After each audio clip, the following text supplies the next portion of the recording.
오늘 추수감사 주일 예배 하나님께 올려드리는데요. 처음으로 우리가 이렇게 다 한 마음으로 한 모습으로 하나님께 감사의 찬송을 올렸습니다. 하나님께서 기쁘게 받으신 줄 믿습니다. 이제 우리 평안으로 인사하겠습니다. 주님의 평안이 여러분과 함께. 옆 사람과도 인사합니다. 부드럽고 따뜻한 사람이 됩시다. 겸손한 사람이 됩시다. 오늘 한 가지만 더 해볼까요? 감사하는 사람이 됩시다. 네, 오늘 추수감사 주일 이렇게 우리 아이들과 함께 한마음 예배로 드리는데요.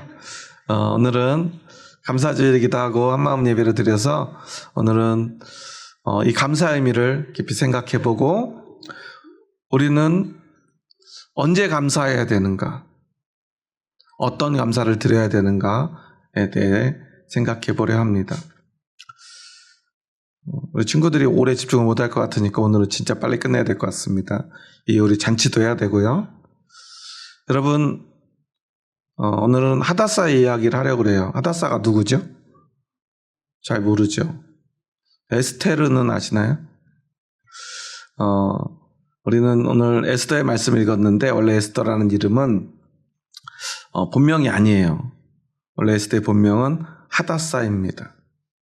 그런데 이제 유대인이었던 하다사는 부모님과 함께 포로로 끌려갔고 부모님을 다 잃고 홀로 고아가 된 이 하다사를 사촌 오빠죠.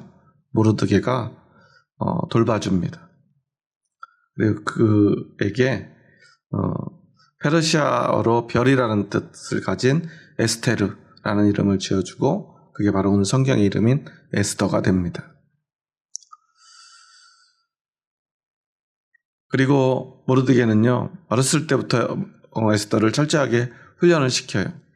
일부러 그랬는지 모르겠지만 결국 그 결과로 그는 에스더는 왕비가 됩니다. 사실은 에스더가 왕비가 될 수 있는 상황이 절대 아니었어요.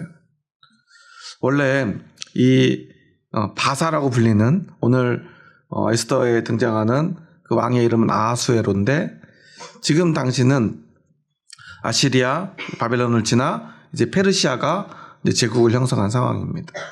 바사가 바로 페르시아예요. 우리가 보통 역사에서 이야기하는 이름과 지명과 나라 이름과 또 사람 이름들이 성경에는 좀 다르게 이렇게 기록되어 있죠. 왜냐하면 우리가 성경을 번역할 때 한문의 영향을 좀 받아요. 그러다 보니까 이 번역이나 이름이 조금씩 다르기도 합니다. 그래서 그런 것들을 좀 연결시켜서 볼 필요가 있는데 이 페르시아의 법에 따르면 왕비는 아무나 될 수가 없어요. 이 페르시아의 귀족 중에서 왕비가 될 수 있는데 아주 특별한 이유로 에스더가 아주 특이한 케이스로 왕비가 된 거예요.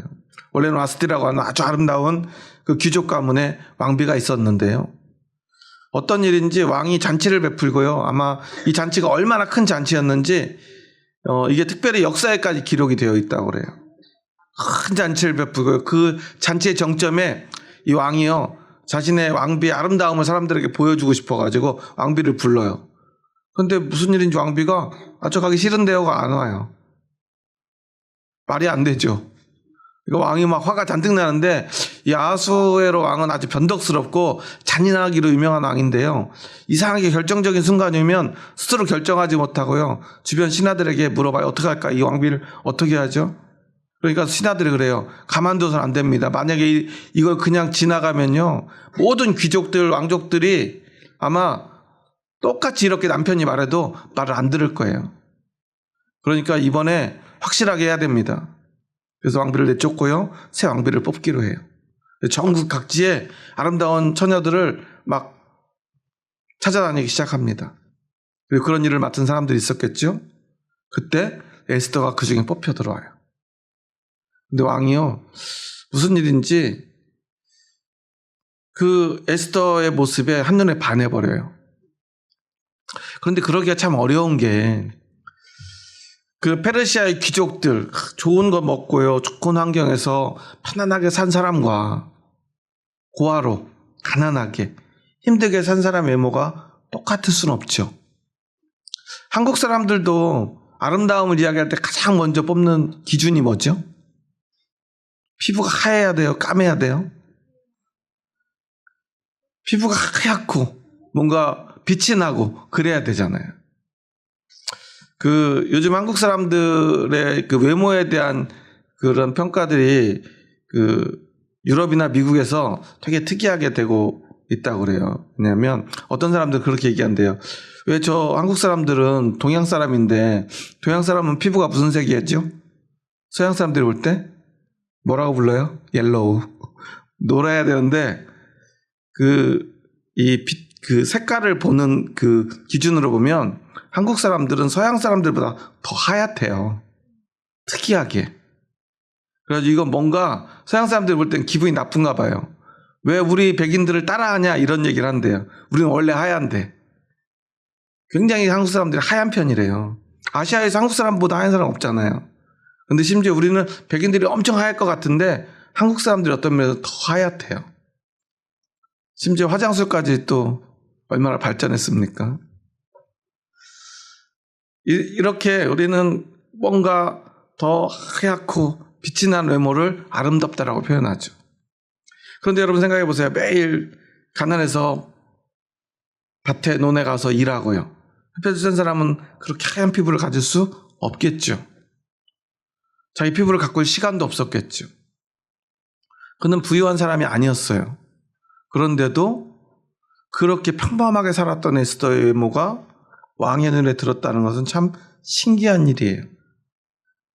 그리고 그는 출신 성분도 적당하지 못했어요. 그런데 여왕이 돼요. 그런데 그때 한 가지 사건이 벌어집니다. 이 모든 사건의 악의 축이 되는 하만이라고 하는 사람이 등장해요. 이 사람은 어떤 사람이냐면 하만을 성경은 이렇게 표현해요. 아각 사람 함므다다의 아들 하만이라고요. 아각이라는 이름을 여러분 기억나시나요? 아말렉의 왕인데 옛날에 보면 하나님이 사울 왕에게 이 아각을 죽이라고 명해요. 아말렉 사람들을 죽이는데 어떻게 죽이라고 명하시죠? 진멸하라고 그래요. 그런데 사울이 어떻게 하죠? 다 죽이지 않아요. 왕도 살리고요. 그 가축도 살려요. 그러니까 하나님은 진노하시죠. 사무엘이 하나님의 진노를 전하죠. 왜 순종하지 않느냐? 왜 아직도 저 짐승의 소리가 들리느냐? 왜 왕을 죽이지 않았느냐? 그래서 아각은 결국 누가 죽이죠? 사무엘이 죽이죠. 그런데 이 하만은 그의 후손이라는 거예요. 아시리아에 바벨론에 그리고 페르시아에 포로로 잡혀온 사람들 중에는 유대인만 있었던 게 아니에요. 아말렉 사람도 있었는데요. 거기에 와서도 살아남기 위해서 얼마나 이 하만이 노력을 했는지요. 이 아수에로 왕 바로 다음에 총리가 된 거예요. 그러니까 총리를 그냥 지명한 게 아니라 이제부터 이 총리인 하만은 나와 똑같은 사람이야. 그러니까 하만 앞에서 모든 관료들은 다 무릎 꿇고 절해야 돼. 그런데 이 모르드게는요. 이 왕의 말을 안 들었나 봐요. 다 무릎 꿇고 절하는데 혼자만 뻣뻣하게 가만히 있어요. 그런데 워낙 높은 위치에 있다 보니까 하만은 사실 그걸 잘 몰랐어요. 그런데 함께 문을 지키는 문지기들이 보니까 자기들은 다 절하는데 얘는 절을 안 해요. 어떻게 해요? 하만에 가서 일러요. 성경에 뭐 어떻게 하나 보려고 일렀다고 그래요. 그러니까 하만이 막 화가 나요. 가만둘 수 없어. 그 사람 뭐야? 그러는데 그때 이 문지기들이 물어봐요. 너는 왜 절하지 않냐? 그러니까 나는 유대인이야. 그래서 절하지 않아.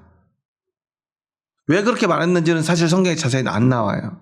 그런데 아마도 나는 유대인이다라는 말을 하고 절하지 않는 이유를 우리는 유추해 볼 수 있겠죠. 당시에 왕을 섬긴다는 것은요, 마치 우상을 섬기듯 신을 섬기듯 왕에게 절하는 거였어요. 어쩌면 모르드게는 왕에게도 절하지 않았던 사람일지도 몰라요. 왜냐하면 자신은 유대인이기 때문에. 오직 누구에게만 절합니까? 하나님께만 절해요. 사람에게 절할 수 없어. 그래서 그는 하만에게도 절하지 않았던 거예요. 그리고 또 하나, 앞에서 이야기한 대로 사울의 후손이었던 모르드게는 베냐민 지파 사람이에요. 그리고 기스의 증손이라고 기록되어 있어요. 그 말은 무슨 말이에요? 사울은 기스의 아들이잖아요. 그러니까 어때요? 이 모르드게가 사울의 후손이고 하만은 누구의 후손이에요? 사울이 죽여야만 했던 아각의 후손이에요. 아말렉과 이 유다인의 관계 속에서 어쩌면 이것은 민족의 대결이었는지도 몰라요. 그래가지고 이 모든 것들은 이미 예비되어 있었던 것인지도 몰라요. 그런 단지 아말렉과 유대인의 그런 다툼이 아니라 모르드게는 그거보다 먼저, 그거보다 더 중요하게 하나님 앞에 서 있었던 거죠. 그런데 그 모든 것들을 통해서 하나님은 역사하세요. 하만에게 절하지 않음으로 인해서 이제 모르드게만 죽는 것이 아니라 그 사실을 전해 듣고 그가 나는 유대인이라 절하지 않아 그랬습니다 라고 일러 바쳤겠죠. 그러니까 하만이 그래요. 모르드게 하나 죽이는 걸로 안 되겠다. 이제 모르드게와 함께 그 모든 유다인들까지 내가 다 죽여버릴 거야. 그리고 왕에게 갑니다. 왕이시여, 왕이 법을 세웠는데 법을 지키지 않는 자들이 있습니다. 이 사람들 가만 놔두면 법이 제대로 서겠습니까? 왕의 권위가 서겠습니까? 그러니까 즉시요, 아하수에르는 다른 말 듣고 사실 확인 해보지도 않아요. 그 자리에서 자신의 왕의 반지를 딱 내어줘요. 네가 알아서 해. 그러니까요, 하만이 왕의 서기관들을 다 모집합니다. 그날이 바로 1월 13일이에요.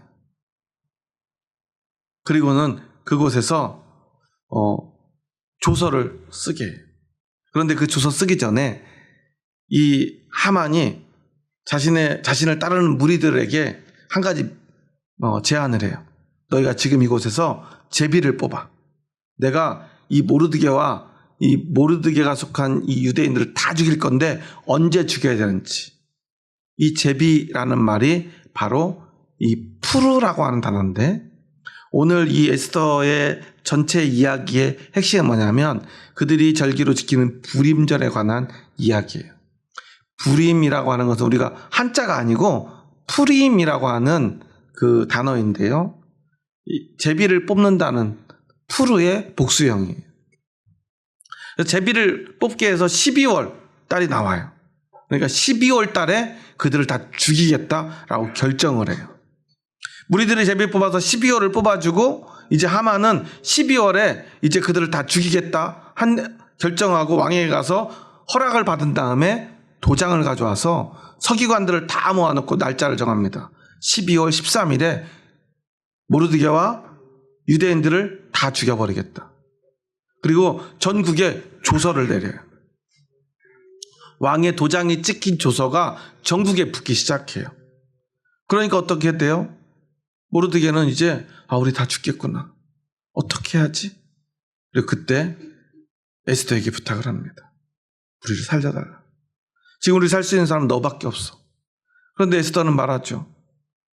그런데 내가 왕에게 갈 수가 없어요. 지금 30일도 넘게 왕이 나를 부르지 않았는데, 우리 법에 따르면 왕이 부르지 않았는데 왕의 처소에 갔다가는 바로 죽게 돼 있어요.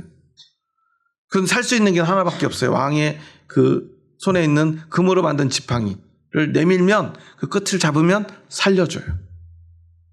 그런데 지금 이 상태로 나가면 죽을 것 같아요. 나 못 갈 것 같은데. 모르드게가 그런데 그때 말합니다. 우리 함께 14절 말씀 함께 읽어볼까요? 14절의 말씀입니다. 함께 읽습니다. 이때 내가 만일 잠잠하여 말이 없으면 유다인은 다른 데로 말미암아 노임과 구원을 얻으려니와 너와 내 아버지 집은 멸망하리라. 내가 왕후의 자리를 얻은 것이 이때를 위함이 아닌지 누가 알겠느냐 하니, 네가 여왕이 된 것 이때를 위해서 우리를 구원하시려고 하나님이 예비하신 것 아니냐. 사실 그럴 수밖에 없는 게 에스더는 여왕이 될 수가 없어요. 왕후의 자리에 오를 수 없는 사람인데요, 기적처럼 그 자리에 올라요. 원래 왕후가 있었는데 그 사람이 그렇게 왕의 말을 안 듣고 쫓겨나는 것도 이상하고요. 페르시아 출신도 아닌 이 어떻게 보면 그냥 포로로 잡혀온 사람, 그것도 가난한 고아, 그런 사람이 왕후가 된다는 게 말이 안 되잖아요. 마치 조선시대에요, 일본에서 우리나라로 건너온 어떤 여인이 있는데 가난하게 살다가 갑자기 왕비가 된 거랑 똑같아요. 그런 일이 생기면 돼야 안 돼요? 조선시대에 그런 일이 생길 수 있을까요? 불가능한 일이죠. 그런데 네가 그렇게 왕이 됐잖아. 어떻게 됐겠지? 하나님이 준비하신 거라고밖에 생각할 수 없어. 그 말을 듣고요, 에스더는 마음을 고쳐먹습니다. 그리고서는 이제 모르드게에게 편지를 써요. 그러면 지금부터 오빠는 나를 위해서 금식해. 혼자 하지 말고 이 수산성으로 성이 뭐냐면 페르시아의 수도의 서울이에요. 이곳에 있는 모든 유대인들을 다 모아서 나를 위해 3일 동안 먹지도 마시지도 마. 나도 그럴 테니까. 그리고 나 왕에게 갈게. 3일을 굶고요, 물 한 모금 마시지 않고 왕에게 갑니다. 근데 전 참 이것도 이상해요. 그런데 딱 왕에게 가자마자 왕이요, 에스더를 보자마자 갑자기 또 반해가지고 금호를 내밀면서 뭐라 그래요? 내가 나라의 반이라도 줄 테니까 원하는 거 있으면 다 말해봐 그래요. 그런데 이상하잖아요. 여러분 3일 굶어보셨어요? 물도 안 마셔보셨어요? 얼굴이 어떻게 되겠습니까? 행색이 초췌하잖아요. 3일이에요. 제가 대학교 때 선교단체 있을 때 12월만 되면, 마지막 12월 말일만 되면 3일 또는 5일을 금식 기도를 해요. 제가 바빠서, 교회 일이 바빠서 매일 못 하다가 딱 한 번 참석을 했는데 하루 반나절쯤 굶고 제가 급한 일 있다고 집에 간 적이 있어요. 사실은 너무 배가 고파가지고 못 견딜 것 같아가지고 핑계대고 도망 나왔어요. 하루를 굶는데 너무 힘든 거예요. 소금물만 먹고. 그런데 소금물도 먹지 않고 3일을 굶어요.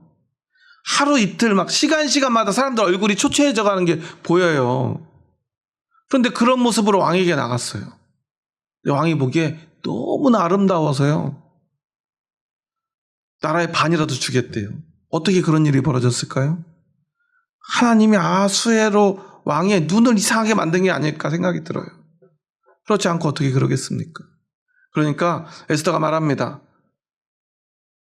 그건 됐고요, 제가 잔치를 베풀 테니 꼭 와주세요. 그런데 그냥 오지 마시고 왕이 제일 총애하는 하만도 데리고 와주세요. 잔치를 베풀어요, 에스더가. 그곳에 왕이 옵니다. 야, 소원이 뭐냐 빨리 말해. 아니, 오늘 그냥 맛있게 드세요. 그러더니 빨리 말했으면 좋겠는데, 아니에요, 내일 말할 테니까 내일 한 번 더 오세요. 누구 데리고? 하만을 데리고. 다음날 또 옵니다. 근데 그 사이에 또 뭐 여러 가지 일이 있지만 그건 뭐 중요하지 않으니까 다음날 또 하만이 급하게 왕과 함께 와요. 또 묻습니다. 무슨 일이야? 그러니까 에스더가 말합니다. 왕이시여, 누군가가 나를 죽이려 합니다. 나뿐 아니라 우리 민족을 다 죽이려 해요. 그러니까 갑자기 왕이 진노를 해요. 누구냐고 도대체 그게. 하만입니다. 그런데 되게 신기하게요, 그때. 그러면 그 자리에서 뭐 자기 호위병들에서 저놈을 죽여라 이래야 되는데, 이 아하수에라 왕은 결정적일 때요, 갑자기 자리를 피하는 습관이 있어요. 그래서 그때도 갑자기 막 화를 내더니 저기 뒤에 있는 뒷뜰로 나가버려요. 그러니까 하만이 기회는 있다고 의자에 앉아있던 에스더에게 막 가더니 그의 발을 막 붙잡고 살려달라고 애원해요. 그런데 이 페르시아나 이쪽 중동 또는 예수님의 최후의 만찬 때도 예수님이 앉아서 제자들과 식사하는데 그 사람들이 식사하는 습관이 있어요. 우리는 어떻게 식사하죠? 식탁에 이렇게 앉아서 이렇게 허리를 꼿꼿이 세우고 이렇게 먹잖아요. 그런데 그쪽 지역 사람들은요, 식사할 때는 이렇게 넓은 이런 그 판자 같은 의자에 앉아가지고 몸을 옆으로 비스듬히 누워가지고 음식을 먹는 습관이 있대요. 이렇게 잔치를 베푸니까 에스더는 어떻게 앉아 있었냐면 마치 침대 옆으로 비스듬하게 누운 것처럼 누워 있는데 그 발 아래 이 하만이 엎드려서 목숨을 구걸하고 있었어요. 그런데 그때 아하수에로가 그곳에 나타나요. 그러더니 보더니 막 갑자기 오해를 해가지고 막 화를 내요. 감히 네가 우리 왕비를 겁탈하려고 하느냐고. 여자가 침대에 누워있는데 그게 엎드려 있으니까 이상한 모습으로 멀리서 보였던 것 같아요. 하만은 그럴 마음이 전혀 없는데, 그러자마자 그 호위병들이요, 즉시 이 하만의 얼굴을 천으로 딱 감싸버립니다. 그게 성경에 기록되는 게 무슨 의미냐면 그를 참수하겠다는 의미예요. 왕의 진노는요, 진노를 산 그 사람을 목을 베도록 하게 돼 있어요. 그래서 원래는 모르드게 목을 매달려고 그 아내가 예약 제안해가지고 세워놓은 높은 장대에요, 하만의 목이 달리게 돼요.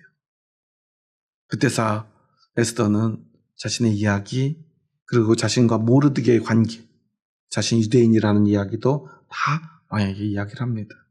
그러자 왕은요, 모르드게에 대해서 알게 되면서 단지 그가 우리 사촌 오빠입니다가 아니라 그가 자신을 어떻게 키워줬고 돌봐줬는지 아마 그런 얘기를 다 했던 것 같아요. 그러니까 그에게 왕이 자신의 반지를 내어줘요. 네가 알아서 해. 그리고 하만의 집을 에스더에게 줍니다. 그러니까 에스더는 그 집을 모르드게에게 줘요. 그리고서는 에스더는 왕에게 말합니다. 그런데 왕이시여, 이미 왕의 도장에 찍힌 조서가 전국에 내려졌습니다. 우리는 이렇게 다 죽어야 합니까? 그러니까 왕이 말해요. 그 조서를 바꿀 수는 없으니까 새로운 조서를 만들어라. 너희가 원하는 대로. 그래서 하만이 그랬던 것처럼 모르드게가요, 왕의 서기관들을 즉시 모이게 해요. 그날이 바로 3월 23일입니다. 그리고 이번엔 새로운 조서를 써요. 12월 13일에 유대인들을 죽이려 했던 모든 사람들을 유대인들은 칼을 들어 그들을 진멸하고 그들의 재산을 몰수해라. 원래는 어떻게 돼 있어요? 너희 주변에 유대인이 있다면 유대인들을 다 죽이고 너희들이 마음껏 그들의 재산을 다 빼앗아가도 된다라는 조서가 오히려 유대인들을 죽이려 했던 모든 사람들을 죽이고 그들의 재산을 빼앗으라는 새로운 조서로 변경된 거예요. 그래서 그때부터 어떤 일이 벌어지냐면요, 이 페르시아 사람들이요, 갑자기 유대인이 되겠다고 유대인들에게 찾아와요. 그래가지고 본토 백성이 유다인들이 자기들을 죽일까봐 혹시 오해를 받으면, 유대인들을 죽이려 했다는 오해를 받으면 그들이 막 죽여도 되거든요. 그러니까 갑자기 그들이 귀화를 해요. 포로로 잡혀온 유대인들인데요, 본토 페르시아 백성들이 내가 유대인이 되고 싶다고 막 찾아와요. 그리고 진짜 12월 13일이 됩니다. 어떤 일이 벌어지냐면 이 수산이라고 하는 그 수도에서요, 유대인들이 500명이나 되는 페르시아인들을 죽여요. 그리고 하만의 10명의 아들을 목을 뱁니다. 그런데 그걸로도 부족해요. 또 14일에 또 수산에서 300명을 죽여요. 그리고 그날은 그 하만의 10명의 아들의 목을 매답니다. 그리고 15일에 잔치를 벌여요. 이게 바로 불임절의 잔치입니다. 그리고 그날을 영원히 기억하라고 말합니다. 왜 그렇습니까? 그들이 모두 죽고 이제는 멸망할 일만 남았는데 오히려 그들을 멸망시키려 했던 그들이 멸망당하고 유대인들은 살아나게 되었기 때문입니다. 불임절이라고 불리는 푸림은 그들이 13일과 14일 양일을 잔치로, 어떤 절기로 보냈기 때문에 13일에서부터 시작된 그 조서의 실행이 14일에 이어지고 15일에 잔치가 벌어져요. 그런데 수산에서는 그랬는데 지방에서는 13일에 주변의 사람들, 자신들 죽이려 했던 사람들을 죽이고 14일에 잔치를 벌이거든요. 그래서 14일과 15일을 잔치로 그들은 불임절로 지켜요. 그래서 푸르의 복수형인 푸림의 날로 그들은 정합니다. 오히려 제비를 뽑아 유대인을 죽이려고 했던 그 푸림이 오히려 그들을 죽이려 했던 자들을 진멸하고 이 페르시아에서 유대인들의 위상이 높아지는 계기가 돼요. 이러한 사건들을 통해서 우리는 우리의 믿음을 돌아봐야 합니다. 오늘 우리 이곳에 하나님께 감사하기 위해 모였습니다. 여러분은 무엇에 감사합니까? 우리는 무엇에 감사해야 될까요? 그들이 원래 율법에도 없는 하나의 절기를 새롭게 만들게 된 이유는 무엇입니까? 진짜 감사가 무엇인지 깨달았기 때문이에요. 그들의 불임절에 행사하는 걸 보면 이래요. 14일과 15일에는요, 잔치를 벌여요. 그냥 잔치를 벌이는 게 아니라 다 같이 회당에 모여서 에스더서를 읽습니다. 그리고 예배를 드려요. 하루로 끝나지 않아요. 15일에 또 모여서 함께 예배드리며 또 에스더서를 읽습니다. 그런데 이것을 준비하기 위해서 13일에는요, 에스더가 그랬던 것처럼 하루 동안 온전히 금식을 해요. 14일부터 15일까지는 풍성한 잔치를 벌이고 어려운 이웃들에게 음식을 나누고요. 또한 사랑하는 사람들에게 예물을 나눕니다. 왜냐하면 이 날을 기억하기 위해서예요. 우리가 살아났다는 것에 감사하기 위해서. 죽어야 되는 날 그들이 살아났기 때문에. 여러분은 오늘 무엇에 감사합니까? 우리 그리스도인들은 무엇에 감사해야 합니까? 지난 한 해 동안 우리에게 많은 재물 주셔서 감사하십니까? 건강 주셔서 감사하십니까? 그런 것들 우리는 감사하죠. 하지만 우리가 감사해야 될 진짜 목적은 그것이 아닙니다. 진짜 감사는 그런 감사가 아닙니다. 종말을 생각해 보면 종말은 모든 사람이 멸망하는 날이죠. 모두가 죽는 날입니다. 하지만 신기하게도 그리스도인들은 종말의 그 날을 기다립니다. 소망하죠. 왜 그러죠? 우린 예수 그리스도로 그날, 모두가 멸망하고 죽어가는 그날, 죽어야만 하는 그날, 우리는 영원한 생명의 소망이 살아나기 때문입니다. 죽어야 하는데 살고요. 심판받아야 하는데요. 오히려 심판의 주와 함께 사람들을 심판하는 자리에 섭니다. 세상이 끝나야 되는데요. 다시 진짜 아름다운 세상이 시작됩니다. 마치 불임의 날과 같지 않습니까? 우리는 그날을 소망하며 오늘 감사하는 것입니다. 여러분 생각해 보십시오. 1월 13일에 처음 그들이 모두 12월 13일에 죽어야 된다는 조서가 내려졌을 때 그들은 얼마나 절망했겠습니까? 그런데 3월 23일 새로운 조서가 전국에 내려졌을 때 그들의 삶은 완전히 달라졌을 거예요. 생각해 보십시오. 1월 13일부터 3월 23일까지 그들은 얼마나 지옥 같은 삶을 살았겠습니까? 하지만 3월 23일부터 12월 13일까지 그들은 환희에 차서 누가 감히 우리를 죽이려고 그랬는지 찾아다닐 수 있었을 거예요. 사람들은 그들에게 찾아와서 살려달라고 애원했을 것입니다. 오죽하면 우리가 유대인이 되겠다라고 그들이 했겠습니까? 그 순간은 그들에게 환희에 찬 기쁨의 날이었고 하루하루가 감사로 가득 찼을 것입니다. 그리고 드디어 D-Day 12월 13일이 되었을 때 그들은 하나님이 우리를 구원하셨을 뿐 아니라 우리가 오히려 우리의 대적을 진멸하는 날이 되었구나라는 것을 확신하게 되었을 것입니다. 그것이 바로 우리 그리스도인들의 능력입니다. 우리가 진짜 감사해야 될 제목인 것입니다. 여러분, 우리 이제 그리스도인으로서 감사해야 될 것을 감사하며 살아가는 사람이 됩시다. 에스더가 이렇게 고백했죠. 죽으면 죽으리이다. 그리스도인들은요, 그 마음의 고백으로 살아가는 사람들입니다. 죽으면 죽으리이다.